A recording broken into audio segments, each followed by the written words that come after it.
সুখী হতে কি অনেক কিছু লাগে? না, সামান্য কিছুতেই অনেক সুখী হওয়া যায়। যেমন আজ আমার প্রিয় মানুষটা আমাকে সারপ্রাইজ দিয়ে অবাক করে দিল। আমি তো ভুলেই গেছি আজ কী ছিল। আসসালামু আলাইকুম, আমি সাথী নুরাইয়া খুলনা থেকে বলছি। যে যেখান থেকে আমার এই ভিডিওটি দেখছেন, আশা করি সবাই ভালো আছেন। আমিও আলহামদুলিল্লাহ ভালো আছি। এই তো দেখতে পাচ্ছেন কেক, মিষ্টি, 3 পিস।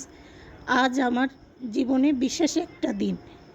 দিনটা আমি ভুলেই গেছি। সারা দিন নানা কাজে চাপে বাচ্চা কাচ্চা নিয়ে অনেক টেনশানের ভিতরে ভুলেই গেছি যে আজ আমার বার্থডে ছিল। রাত 11টার সময় আমার প্রিয় মানুষটা আমার জন্য কেক নিয়ে এসে আমাকে সারপ্রাইজ দিয়ে দিল। বলুন তো, এরকম একটা প্রিয় মানুষ কে না চায় বলুন তো? তাহলে আজ ভিডিওটা এ পর্যন্তই করছি। সবাই ভালো থাকবেন। ভুল ত্রুটি হলে ক্ষমা সুন্দর দৃষ্টিতে দেখবেন। আল্লাহ হাফেজ।